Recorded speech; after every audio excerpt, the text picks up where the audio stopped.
If the strength and fury of a roaring thunderclap were condensed into a single moment, the warrant officer imagined it would be something like what he was listening to. General, he corrected himself. It felt strange. Everything felt strange. He was standing barely a few yards from the great and powerful Trixie, not even blinking as her horn began to glow. His troops formed a semicircle around the pair, standing well back from the rock wall hiding the entrance to the rebel hideout.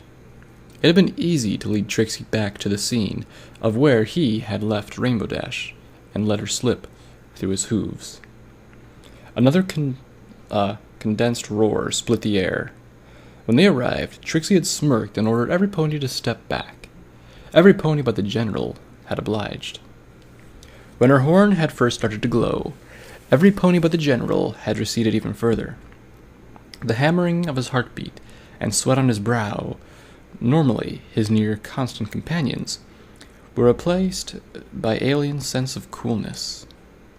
The most terrifying pony in his life was splitting open a mountain right in front of him, and he wasn't even nervous. Another crack of sound, and the general watched the fork of light hang in the air between Trixie's horn and the scorched rock for a moment. Cracks spiderwebbed throughout the already ragged stone surface, and the general was mildly surprised the stone door had held out this long already. Another crack, and this time the general felt splinters of stone cut through his mane. The spectacle gave him time to think, something he'd been doing a lot of these past couple hours. He felt almost empty without his companion of terror, but looking at Trixie made his gut churn with something else.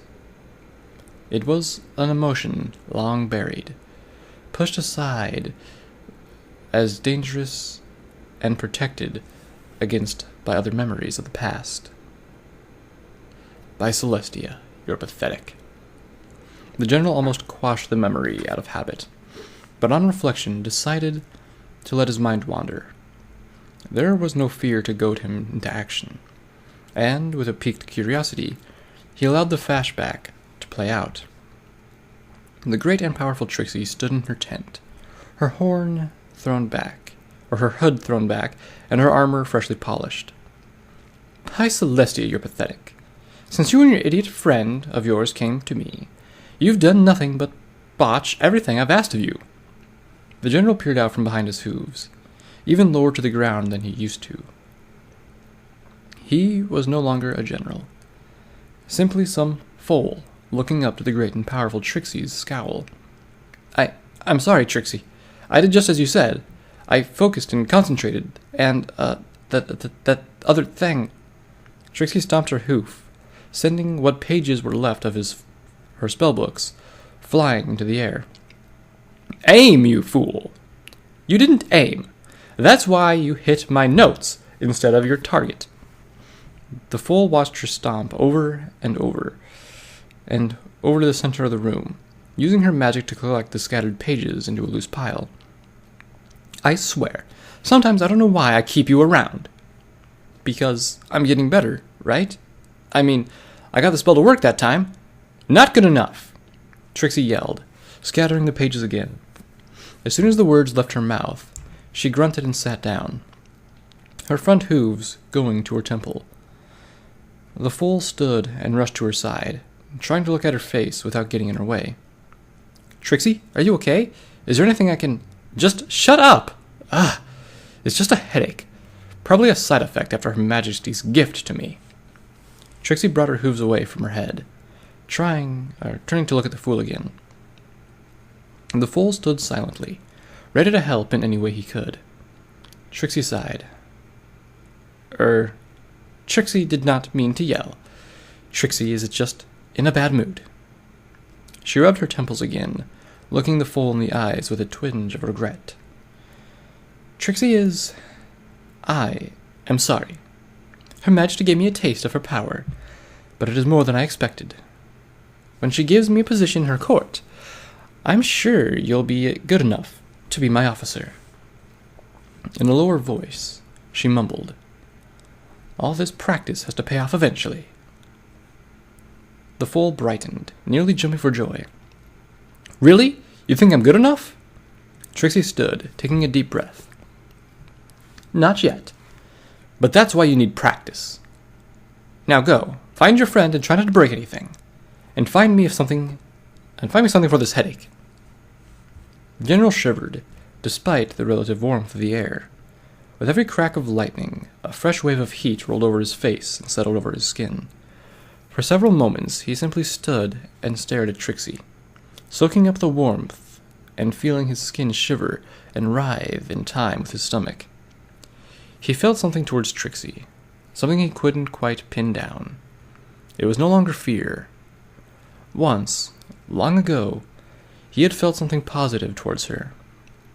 But now, the mare in front of him was almost unrecognizable. Another crack rent the air, this time followed by a grating slide of stone on stone. A moment later, the top half of the stone slab fell over, causing even Trixie to jump backwards as it hit the ground. Another smirk and crack, and the passageway was completely bare. Trixie disappeared inside without a word, causing the general to raise an eyebrow. He had expected at least a token brag about her power, but something must have distracted her. Grunting an order automatically to the troops, the general followed behind his leader. As he entered the passageway, his sword automatically lit up with a yellow glow.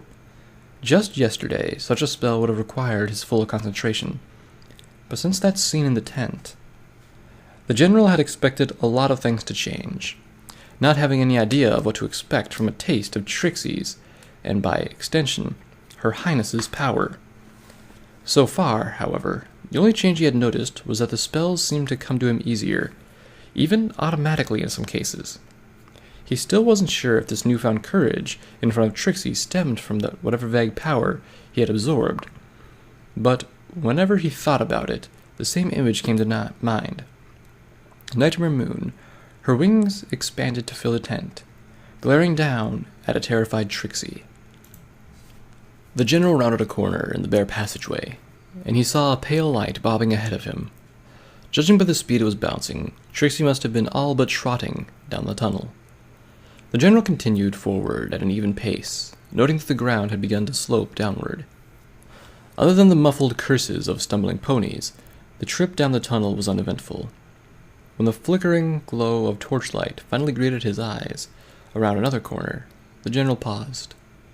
A shadow pulled away from the wall in front of him, throwing its hood off and letting its mane spill forth. "Taking our sweet time, are we, General? Might I remind you that we are about to engage in a hostile warfare?" Two things immediately registered to the general's mind. First was that a part of him had honestly forgotten the danger of the situation, and second was Trixie's particular use of pronouns. "Sorry, ma'am." His answer was automatic. If Trixie noticed the insincerity, she didn't remark on it.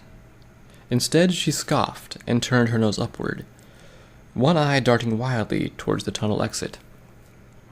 "I have my own mission here, one of highest importance.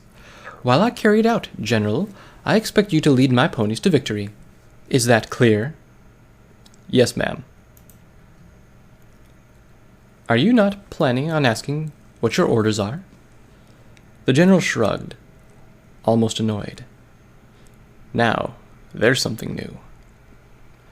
"Victory, ma'am." Something slapped against his chest, making him recoil. With eyes wide, he turned back to glaring at Trixie as her horn dimmed. "You should know better, General, than to test my patience. Now, I'll make this simple for you." She leaned forward, the venom in her voice practically burning the general's nostrils. "Crush their defenses. Rout their armies. Bring me the heads of their leaders. Is that clear?" The general nodded.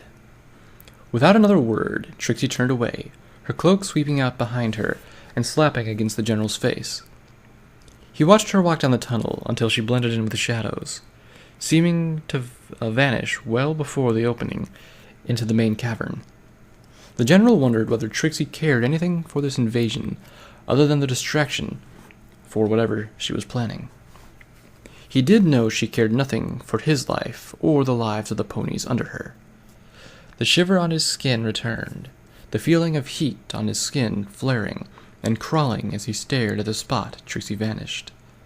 His lips stretched thin as his eyes narrowed, letting the feeling wash over him.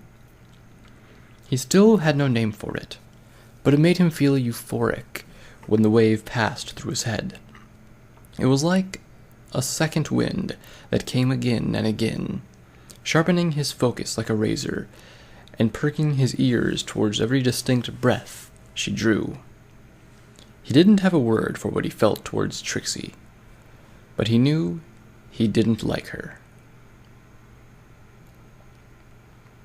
Big Mac grunted as he slammed into a stone slab, finally tipping it over to center its balance.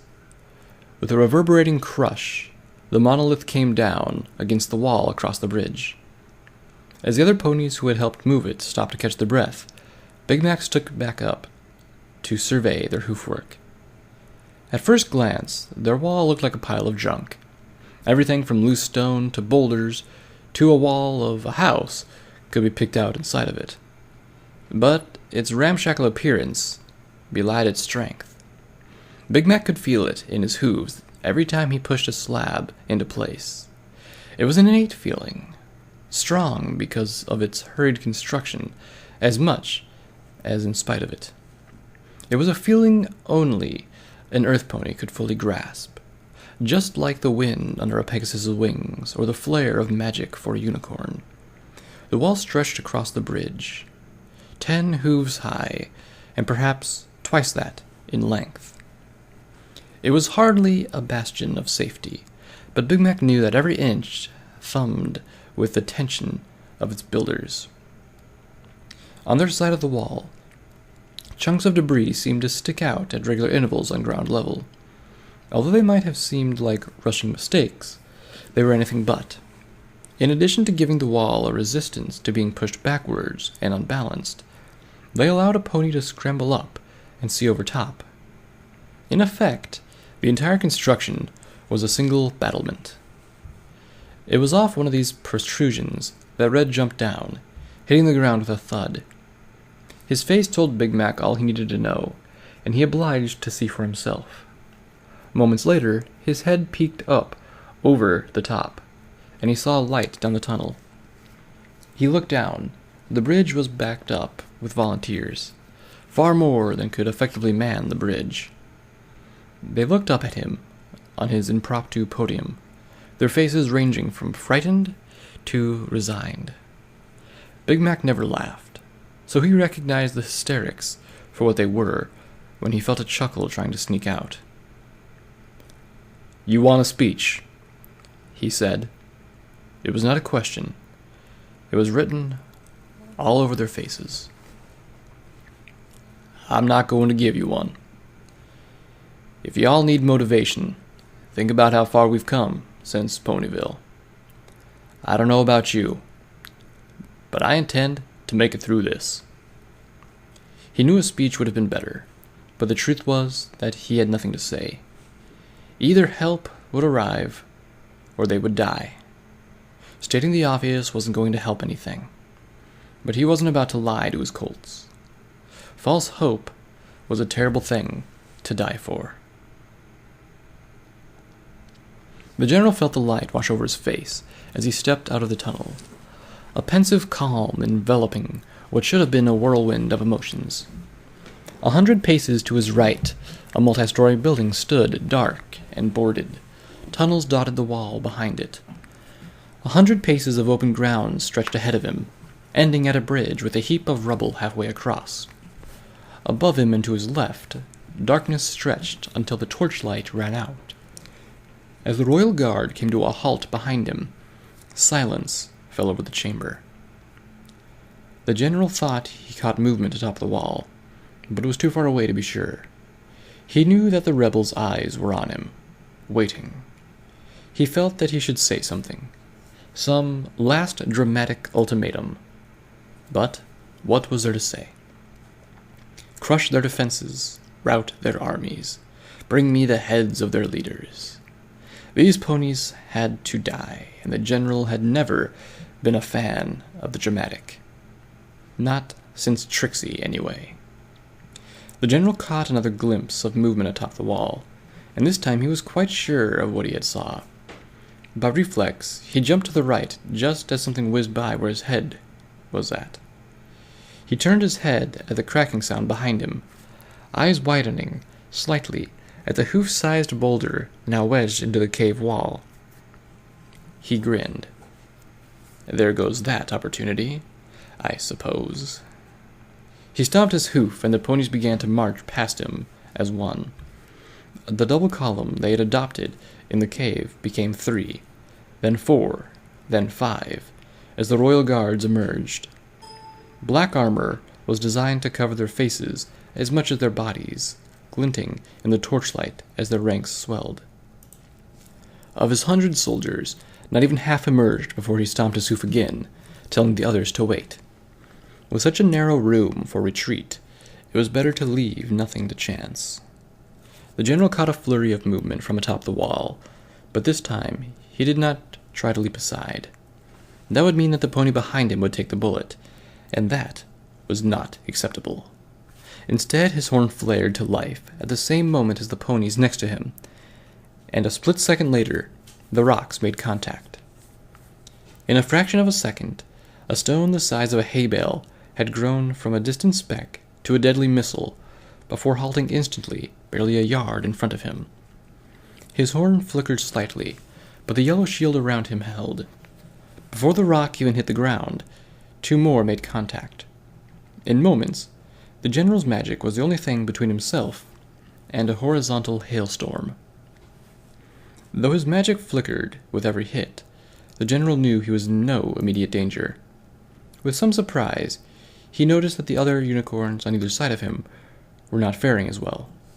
They were holding to a pony, but he caught a wince here and there as a large missile made contact. Perhaps he was finally seeing the difference of Trixie's gifts, for he knew that many of these soldiers were far more adept at magic than he was. A crash in front of him brought his attention back to the enemy. Whipping his head around, he realized that a boulder only slightly larger than a normal pony had landed right in front of him. In the distance, he saw another boulder arc gently over the wall, disappearing momentarily into the dark overhead. His eyes followed its trajectory, shouting to the back lines as he imagined its course.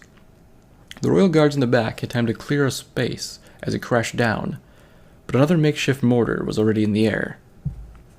Sergeant, get those out of the air. Private, keep a light on them so we can see. The general surprised himself with the orders. He hadn't even thought of the situation, but he somehow knew what needed to be done. His only military experience had been acting as Trixie's lapdog, but something was clicking now. Things were beginning to make sense. The hailstorm of rocks continued as another boulder arced up, this one slightly smaller. He watched as a blue cone of light wavered from behind him, following the boulder haphazardly. For a split second, all the sound in the cavern seemed to dampen. At the same time, a sound like a muffled thunderclap reverberated through his body. The dust-filled air in the searchlight wavered as the air distorted, the phenomenon traveling at the speed of sound towards the boulder in the air. The impact was soundless. Instead of a boulder striking his back line, he saw nothing but debris. He smiled. His sergeant's cutie mark was a megaphone. When he had first seen it months ago, he assumed the stallion would be relegated to communications. Leave it to Trixie to take something so mundane and turn it into a sonic weapon. While maintaining his shield, though, through this a barrage of rocks was becoming automatic, he noticed that one of his stallions in the front line had fallen back. Before he had fully moved out of his formation, a mare had stepped forward to take his place. These ponies had a military training to keep themselves in relief rotations for as long as they needed, and with less than half of his force inside the cavern, it would be easy to keep up their defense indefinitely. Like a subconscious nudge, something clicked for him again. His defenses were settled. A foothold was established. It was time to go on the offensive. He took a step back, letting another royal guard take his place on the front line. With his attention taken off maintaining a barrier, he let an altogether different spell form in his horn. He knew that every unicorn's magic was tied to their cutie mark. Basic spells came with training, but some special talent could only be found in the areas of one's flank designated. But with the right frame of mind, almost any talent could be turned into warfare. In his own case, he focused on the top of the wall, watching as the distant shapes of heads and hooves leaned above the husk of their rocks before ducking down.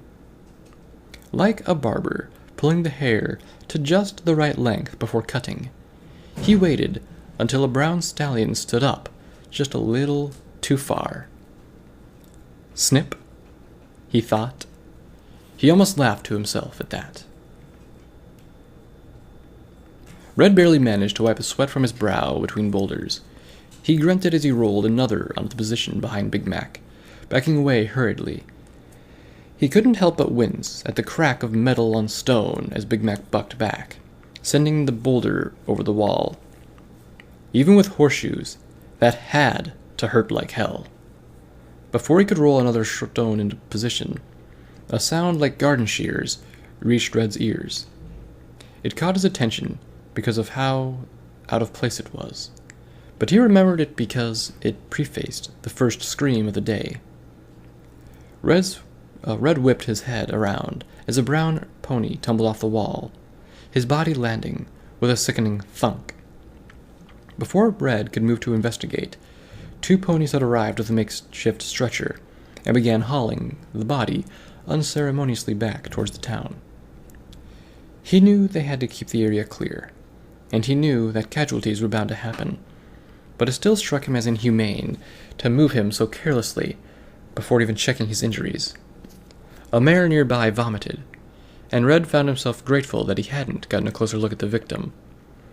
In his imagination, there was a chance that he had survived. The general's head was abuzz. He had done it. It was a perfect kill. Precise, quick, and intuitive. It had been a surgical execution in the middle of a pitched battle. Intuitive. He was running across that word a lot lately. It was as if his role as commander was running itself, and he was only along for the ride. As soon as he heard the scream, he had felt the seething heat rush across his skin. He felt his forehead tighten for another blast. Now he was calmer, but for a moment he had nearly lashed out again in blind bloodlust. Where the hell had that come from? There was a crash and a yell from behind him. He turned his head and tried to look through the cloud of kicked-up dust, but he already knew what had happened. One of the airborne boulders had made its way through his sergeant's defenses. There was a tingle like shattering glass from beside him, followed by several sickening thunks. By the time he had turned back to the front, the stallion to his left was already on the ground. The general frowned at the sight.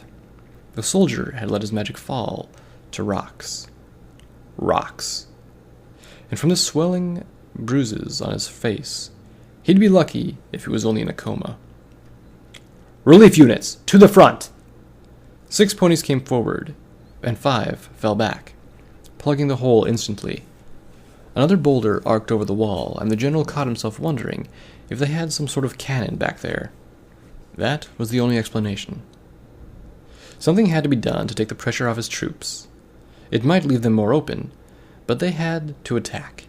Standing in the open and weathering the rebels' assault would only serve to whittle themselves down until more stupid mistakes were made. As he made up his mind, a familiar feeling churned in his gut. Soon, he was going to kill again.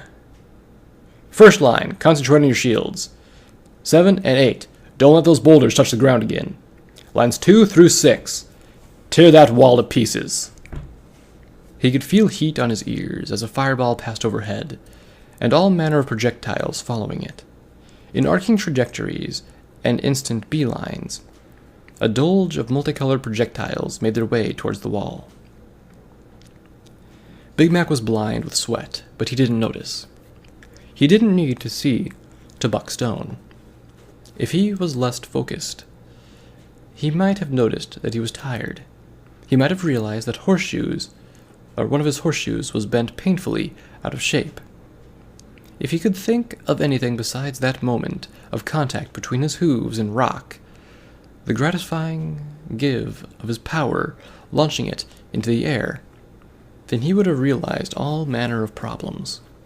It wasn't until that moment vanished that he came to his senses. His back hooves were extended into the air behind him, but they hadn't made contact with anything. He turned his head over his shoulders, sweat-slicked mane whipping out of his eyes as he searched for the boulder that should have been there.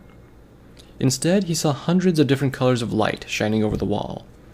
The ponies that had been rolling boulders to him were already running towards it, and Big Mac wasted no time in galloping as well.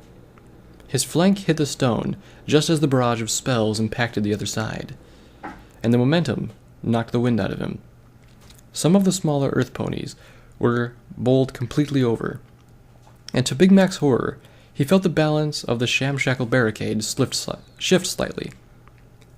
Just as quickly, the townspony had gathered their strength and redoubled their efforts to push back, letting the wall settle with an ominous creak. The spell barrage continued, but it lacked the strength of its initial impact. Some pony choked above Big Mac before tumbling off the wall.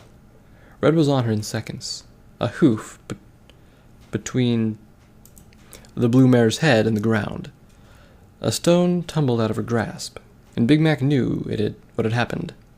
She had foolishly tried to break cover and continue their own barrage, and a stray spell had hit her.